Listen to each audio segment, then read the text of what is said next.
નમસ્કાર, આપ જોઈ રહ્યા છો સ્પાર્ક ટુડે ન્યૂઝ। બારડોલી પુરવઠા વિભાગને ખોટી અરજીઓથી મુશ્કેલી થઈ। તપાસમાં કંઈ ન નીકળતા અરજીકર્તા સામે થશે કાર્યવાહી।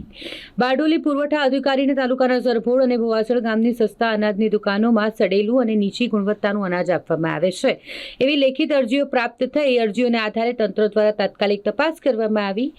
નાયબ મામલતદાર કલ્પનાબેન ગામિત, જેનિસભાઈ ટેલર સહિતનો સ્ટાફ સરભોડ વિભાગ વિવિધ કાર્યકારી આપબળ સહકારી મંડળી સંચાલિત પંડિત દીનદયાળ ગ્રાહક ભંડાર ખાતે પહોંચે, જ્યાં ગામના સરપંચ તેમજ સ્થાનિક ગ્રાહકોને બોલાવી તેમના નિવેદનો લેવામાં આવ્યા। તપાસ દરમિયાન તમામ ગ્રાહકોએ સ્પષ્ટ જણાવ્યું કે તેમને મળતા અનાજમાં કોઈ પ્રકારની ગેરરીતિ, મિલાવટ અથવા તો ગુણવત્તાની ખામી નથી। તમામ બાબતો સ્થળ પર ચકાસતા કોઈ અનિયમિતતા જોવા ન મળી। તપાસ અધિકારીઓએ જણાવ્યું કે હાલમાં ચૂંટણી પંચ દ્વારા સોંપાયેલ SIR જેવી અગત્યની શાસકીય કામગીરી વચ્ચે આવી ખોટી અરજીઓ કરી તંત્રને ગેરમાર્ગે દોરવાનો પ્રયાસ થયો છે। તેથી તપાસમાં ફરિયાદ અસત્ય સાબિત થતાં ખોટી અરજી કરનાર વિરુદ્ધ કાયદેસરની કાર્યવાહી હાથ ધરવામાં આવશે।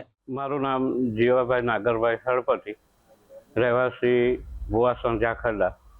કેટલા વખત કંટ્રોલ ચાલુ હતો? હું છેલ્લા 30-35 વર્ષથી આ રેશનિંગની દુકાનનું કામકાજ સંભાળું છું। તો શું ફરિયાદ આવી છે? હવે ફરિયાદ માં એવું છે કે સડેલો ને ખરાબ અનાજ આપતા છે, પણ આજ દિન સુધી ભૂતકાળમાં પણ એવું અનાજ આપ્યું નથી। અને જે કંઈ પેલા ભાઈ જે જોવા આવેલા ભીખુભાઈ મનુભાઈ હળપતિ, તે અહીંયા જે વેરાયેલું હતું તે હતું। અને જો અમને વારંવાર છે તે મિટિંગોની અંદર સૂચના આપવામાં આવે છે કે તમારે બગડેલું કંઈ અનાજ આવે તો છે તે તમે જાણ કરજો, પણ એ જે કચરો હતો એને તો બદલવાનું રહેતું નથી, એટલે ત્યાં પણ અમારે કંઈ કહેવાનું રહેતું નથી। એવું અનાજ આવ્યું નથી અને એવું અમે કંઈ વિતરણ આજ સુધી કર્યું નથી। ગામિત કલ્પના, નાયબ મામલતદાર પુરવઠા। આજે કેમ આવવું પડ્યું ને શું ઘટના છે? એક ઈસમે સરભણ ને ભુવાસણ વ્યાજી ભાવની દુકાનની ફરિયાદ કરતા અનાજ સડેલું એવું કહેવામાં આવતા અમે તપાસ કરવા માટે આવ્યા છે। તપાસ કરવા આવ્યા છો તો શું લાગે છે અહીંયા અને શું નિવેદન લીધા છે?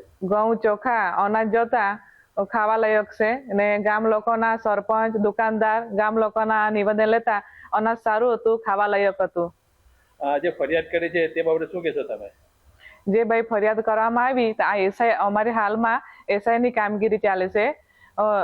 સમયસર સરકારનું પૂર્ણ કરવાનું હોય એ ભાઈ તદ્દન ખોટી એમાં કરીને હેરાનગતિ કરવામાં આવી છે, એના સામે આગળની કાર્યવાહી કરવામાં આવે। શું શિક્ષાત્મક પગલાં લેશો એની સામે?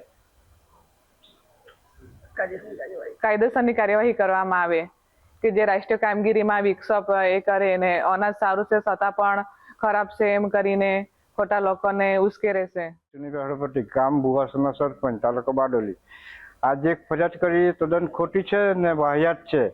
અનાજ તો સારામાં સારું આપે જ છે ભાઈ, ને ગુણવત્તાયુક્ત અનાજ આપે છે ને તદ્દન ખોટી છે।